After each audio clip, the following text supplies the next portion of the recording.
Aleluya, aleluya, aleluya, aleluya, aleluya,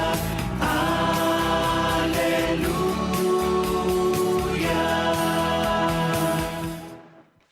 Que el Señor esté con ustedes. Del Santo Evangelio según San Mateo.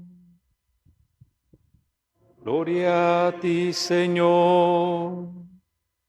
En aquel tiempo Jesús dijo a sus discípulos: no todo el que me diga, Señor, Señor, entrará en el reino de los cielos, sino el que cumpla la voluntad de mi Padre que está en los cielos.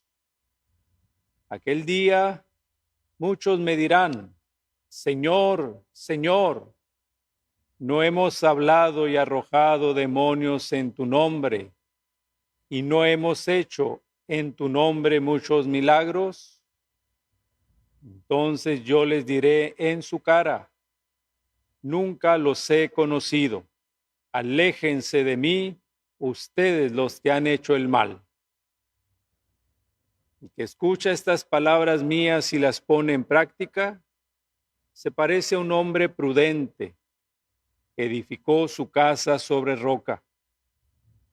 Vino la lluvia, bajaron las crecientes, se desataron los vientos y dieron contra aquella casa, pero no se cayó, porque estaba construida sobre roca.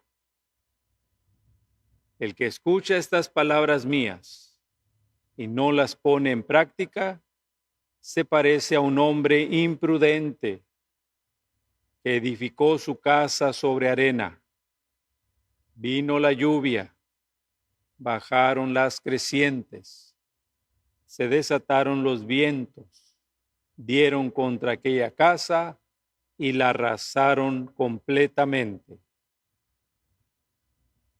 Cuando Jesús terminó de hablar, la gente quedó asombrada de su doctrina, porque les enseñaba como quien tiene autoridad y no como los escribas.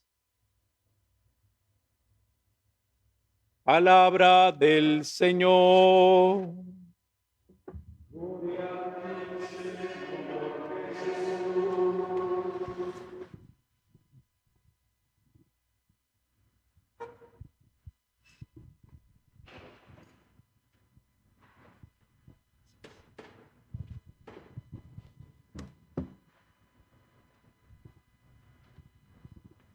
Seguimos leyendo el libro de los Reyes, y si hace pocos días, antier, si no me equivoco, veíamos cómo el reino del norte, que tenía su capital en Samaria, fue destruido por las tropas asirias y luego fue colonizado cuando enviaron hombres y mujeres de otros pueblos para que se apoderaran de aquellas tierras, y cómo aquellos hombres y mujeres venidas de otras nacionalidades llegaron con sus propios dioses, con sus propios cultos, con sus propias devociones y tradiciones religiosas. Padecieron mucho, hasta que también trataron de invocar al Dios local, a Yahvé. Pero Yahvé fue para ellos un Dios más, no el único Dios verdadero. Un Dios que cobraba su parte en las ofrendas y sacrificios, pero no el único Dios a quien había que venerar, adorar, escuchar y seguir. Así terminó el reino del norte. Dejó de ser un reino para convertirse en una colonia de Asiria. El reino del sur, que tenía su capital en Jerusalén, donde reinaba todavía la dinastía de David, sobrevivió más años. Incluso hubo grandes reyes. Grandes reyes que renovaron el culto, que reformaron las costumbres y que fueron agradables al Señor nuestro Dios. Varias veces hubo intentos de conquistarla, pero muchas veces esos intentos fracasaron. Hoy nos encontramos ante un nuevo intento que tendrá éxito. El rey Nabucodonosor de Babilonia se lanza en contra del reino de Judá. Lo invade, sitia la ciudad santa de Jerusalén, resisten durante mucho tiempo, y cuando ya ven que la resistencia es imposible, el rey Joaquín se rinde. Muchos son llevados al destierro. La gente valiosa, la gente útil, los que se consideraban poco valiosos y poco útiles, los descartables, se quedaron en Judá. Y ellos constituirán el resto fiel, a partir del cual Dios de nuevo hará crecer a su pueblo y Dios continuará sus promesas. Aquellos que desecharon los súbditos de Nabucodonosor se convertirán en piedra angular para la construcción de un nuevo reino. Sin embargo, la conquista de Judá fue diferente a la dominación de Samaria. Judá continuó siendo un reino, no una colonia, un reino con su propio rey, un reino con un rey de la dinastía davídica, de la casa de David. Pero a final de cuentas, un rey vasallo. Y Nabucodonosor deja en claro el vasallaje en dos hechos importantes: quitar al verdadero rey, al legítimo heredero, y llevárselo prisionero a su tierra, a Babilonia, y poner en su lugar a uno que no era sucesor legítimo al trono de Israel, a un tío de Joaquín. Está la dinastía de David, pero soy yo el que pone y el que quita reyes. Es el mensaje claro de Nabucodonosor. Soy yo, no Yahvé, no el Dios de ustedes. Soy yo el que gobierna. Y el segundo signo claro es que le cambia el nombre al rey. En lugar de Matanías, le pone Sedecías. Le cambia el nombre. En lugar de ser el regalo de Dios, se convierte en la justicia de Dios. Sedecías. Así es como ellos imponen ese vasallaje que durará varios años. En esta situación de devastación de ambos reinos de Israel y de Judá, se convirtieron, como nos decía el Salmo, en la burla, en la irrisión y en el escarnio de los pueblos vecinos. Los pueblos vecinos, viendo el poderío de Babilonia, no habían ofrecido resistencia y habían logrado sobrevivir. Judá quiso hacerse el fuerte. Judá no fue prudente. Judá no se dio cuenta de que las fuerzas de Nabucodonosor eran mucho más grandes que las suyas propias. Quiso hacer frente con un ejército pequeño a un ejército grande que venía en su contra. Sería muy interesante que al ir repasando estos capítulos de la historia de Israel, leyéramos el libro del profeta Jeremías, principalmente desde el capítulo 38, 39 en adelante, que son los capítulos que se refieren a esta época del reinado de Joaquín y del reinado de Sedecías. Jeremías, un gran profeta, un profeta respetado y escuchado, pero un profeta al que muchas veces no quisieron hacer caso. Prefirieron hacer caso a los falsos profetas, a los que adulaban los oídos y el corazón de los reyes y de los nobles y de la corte. El rey Nabucodonosor no podrá contra ti. Somos fuertes, somos valientes, todo saldrá bien. Jerusalén es la ciudad santa. Jamás permitirá Dios que profanen la ciudad santa. En Jerusalén está el templo santo de Dios. Imposible que Yahvé permita que su templo sea profanado. Casa de Dios, casa de Dios. Jeremías muchas veces intervino, no con milagros. No era un profeta que hiciera milagros, como la mayoría de los profetas no hizo milagros. Con su palabra, con su reflexión sobre la palabra de Yahvé escrita en la Torá. Él les hablaba de las infidelidades. Él les hablaba de las injusticias, de la corrupción de la nobleza.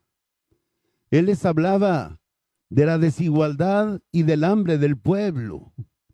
Él les hablaba de mucha gente indignada que seguramente con la entrada de Nabucodonosor se pondrían del lado de Nabucodonosor en contra de estos reyes que en lugar de velar por ellos, los habían tiranizado.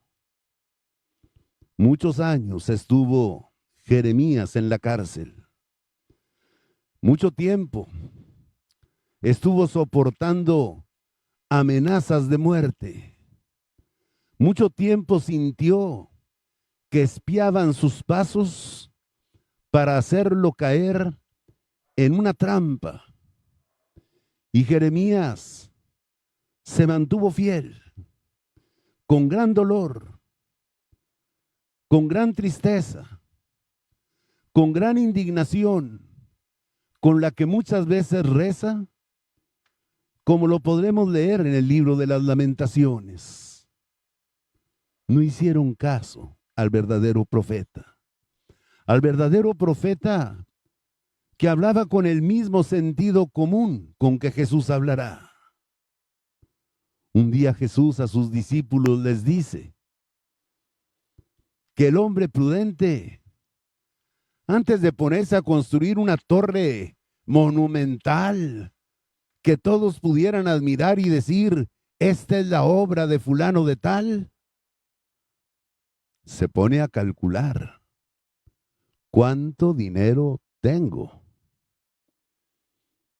en cuánto me va a salir esta obra, cuánto dinero me faltaría, ¿puedo llevarla a término?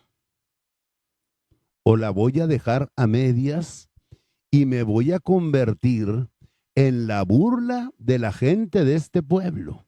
Que me señalarán con el dedo y dirán, míralo, él es el que quiso hacer esa gran obra. Y mira nada más el fracaso. Ese mismo Jesús nos dice que el verdadero discípulo es prudente, prudente como un rey, que si sabe que nada más tiene un ejército de 10,000 hombres y viene en su contra un ejército de 100,000, no hace la guerra. Trata de negociar las mejores condiciones de paz. trata de negociar las mejores condiciones de paz. Más vale un mal arreglo que un buen pleito. Pero Joaquín y después su sucesor Sedecías no tenían ese sentido común. Ellos y sus cortesanos vivían bien, sin tener ojos ni oídos para la miseria del pueblo. Ellos cerraron sus ojos y su corazón, y llenos de soberbia y envalentonados, se atrevieron a enfrentar a ejércitos que los superaban. Es así como el reino de Judá se convirtió en un reino vasallo de los babilonios. Era gente humilde, era gente no apta para la guerra, era gente no apta para la construcción. Los albañiles, los herreros habían sido llevados a Babilonia. Eran gente indefensa. Y las bandas de los pueblos vecinos muchas veces asolaron sus tierras. Y a su vida ya de por sí pobre, y a los altos tributos que tenían que pagar a Babilonia, y al costo que suponía sostener su propia corte real, tenían que pagar además lo que hoy diríamos piso a esas bandas criminales, a esos carteles del crimen organizado de aquel tiempo, a moabitas, a amorreos, a filisteos, que llegaban a devastar sus ya devastadas comunidades. Sobre el perro más flaco se echan encima todas las pulgas vividoras, y el pueblo indefenso. Y Jeremías intercediendo por el pueblo sin ser escuchado por los reyes de Judá. Ese es el triste fin del reino de Judá, aunque todavía faltará una humillación más grande que mañana reflexionaremos, cuando de ser un reino vasallo se convierte en un simple territorio de los caldeos, donde gobierna no un rey, sino un gobernador impuesto por Nabucodonosor. Esa es la triste historia.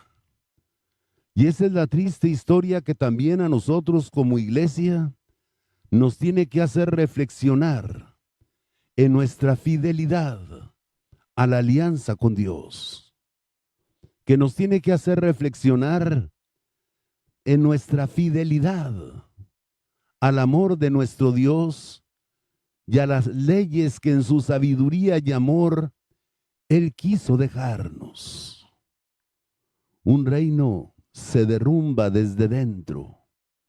No son las fuerzas de afuera lo que las destruye. Es esa corrupción interior lo que nos lleva a la destrucción, a la propia autodestrucción. Todas estas palabras nos hablan pues de nuestra realidad. Recordar la historia nos ayuda a comprender el presente y los retos que nos desafían para poder vislumbrar el futuro que queremos construir. Y eso es difícil. Eso es difícil cuando dentro de las mismas clases gobernantes hay pleitos. Hay divisiones. De seguro Sedecías se sintió feliz cuando quitaron a su sobrino Joaquín y a él lo proclamó rey Nabucodonosor. De seguro. A veces quienes gobiernan se dedican más a buscar su propio beneficio que a pensar en los problemas de la gente.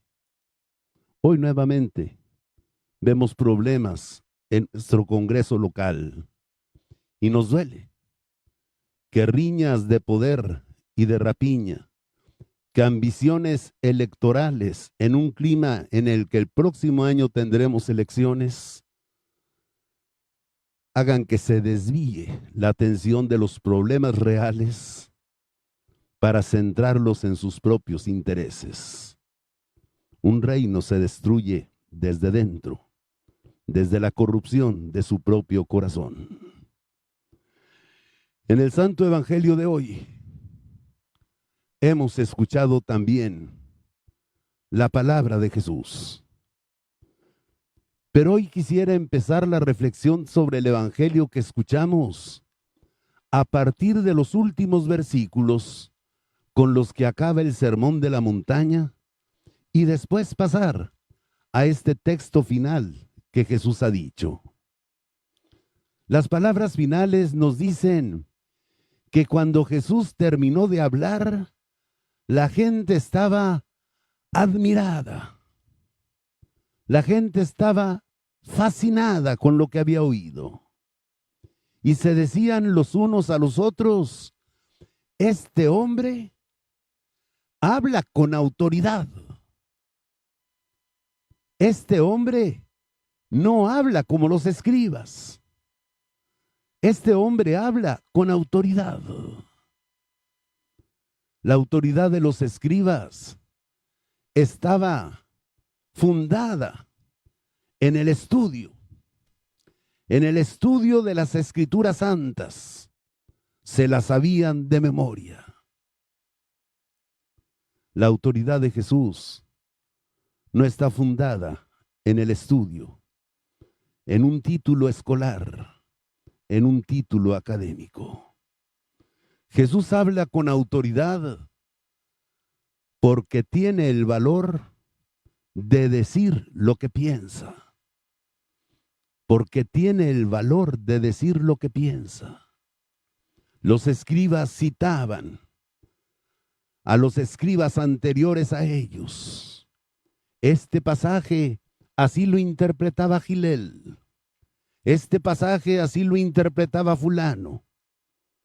Pero tú qué dices, pero tú qué piensas. ¿Has venido a repetirnos los libros que has leído? ¿O tú tienes un pensamiento propio? Jesús se atreve a hablar desde su corazón. Ustedes han oído que se les dijo, pero yo les digo, yo. Jesús habla como autor de sus propias palabras y de sus propios pensamientos. Jesús no es una repetidora que hace eco a consignas. Jesús tiene el valor de decir lo que piensa. Es un hombre sincero. Habla con autoridad. Pero decir lo que pensamos no basta para tener autoridad. Jesús no solo dice lo que piensa, sino lo que es más importante aún. Jesús piensa lo que dice. Para Jesús la libertad de expresión se debe ejercer responsablemente. Di lo que piensas, pero piénsalo bien antes de hablar. Jesús es un hombre que lee la palabra de Dios. Es un hombre que medita. Es un hombre que reflexiona. Es un hombre que trata de buscar qué es lo que realmente Dios nos ha querido decir y lo que Dios espera de nosotros. ¿Qué es lo que esta palabra dicha en el ayer tiene significado en el hoy que estamos viviendo? Jesús es un hombre sincero, pero también es un hombre auténtico. Jesús dice lo que piensa, pero piensa lo que dice. No repite fórmulas, no repite recetas. No repite palabras o eslogans bonitos. Jesús piensa. Y tercero, lo más importante de la autoridad de Jesús. Jesús vive lo que piensa y lo que predica. Jesús vive lo que piensa y lo que predica. Y eso da valor a la palabra humana. Eso es lo que da autoridad a la palabra humana. Él hace lo que dice. Él no dice una cosa y hace otra. Es coherente. A partir de ese final, podemos reflexionar en estas palabras últimas del Sermón de la Montaña. Jesús dice: no todo el que me diga Señor, Señor, entrará en el reino de los cielos, sino solo aquel que escuche la palabra y la ponga en práctica. No todo el que me diga Señor, Señor. Hay mucha gente devota. Hay mucha gente que reza mucho, que se pasa el día invocando al Señor, Señor, Señor, Dios mío, Virgencita, San Fulano. Pero eso no basta para ser discípulo. Para ser discípulo no importa la palabra que dices, sino la palabra que escuchas. ¿Has escuchado a Dios? ¿O nada más quieres estarle tú hablando a Dios? Para Jesús importa la palabra que escuchas y vives, no la palabra que dices o que predicas. En aquel día muchos me dirán: Señor, hemos hablado en tu nombre. Hemos expulsado demonios y hecho milagros en tu nombre. Y yo les diré: apártense de mí los que obraron el mal. No es la palabra que le decimos a Dios, ni es la palabra que predicamos a los demás la que nos hace discípulos de Jesús. Es la palabra que escuchamos. Es la palabra que escuchada queremos vivir. Nos esforzamos en vivir. Eso es lo que nos hace discípulos. Y finalmente, esa encantadora parábola de Jesús. El reino de los cielos se parece a un hombre y a una mujer prudentes que edificaron su casa sobre roca. Vinieron los huracanes, hubo temblores, los ríos se desbordaron, hubo inundaciones y la casa se mantuvo en pie. Estaba cimentada sobre roca. En cambio, aquel que escucha mi palabra y no la pone en práctica, se parece a un hombre y a una mujer imprudentes que edificaron su casa sobre arena. Y cuando vino el temblor, y cuando llegó el huracán, y cuando el arroyo se creció, y cuando se inundó de tanto llover, la casa se derrumbó. Lo hemos perdido todo, porque edificaste sobre arena. Sobreedificaste, porque edificaste sobre arena. Ese es el mensaje de Jesús. El reino de Israel y el reino de Judá. Reinos edificados sobre arena. Sobre una palabra escuchada, pero nunca vivida.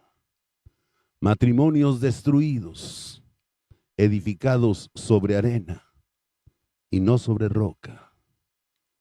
Pueblos que caminan hacia su ruina porque están edificados sobre arena y no sobre roca.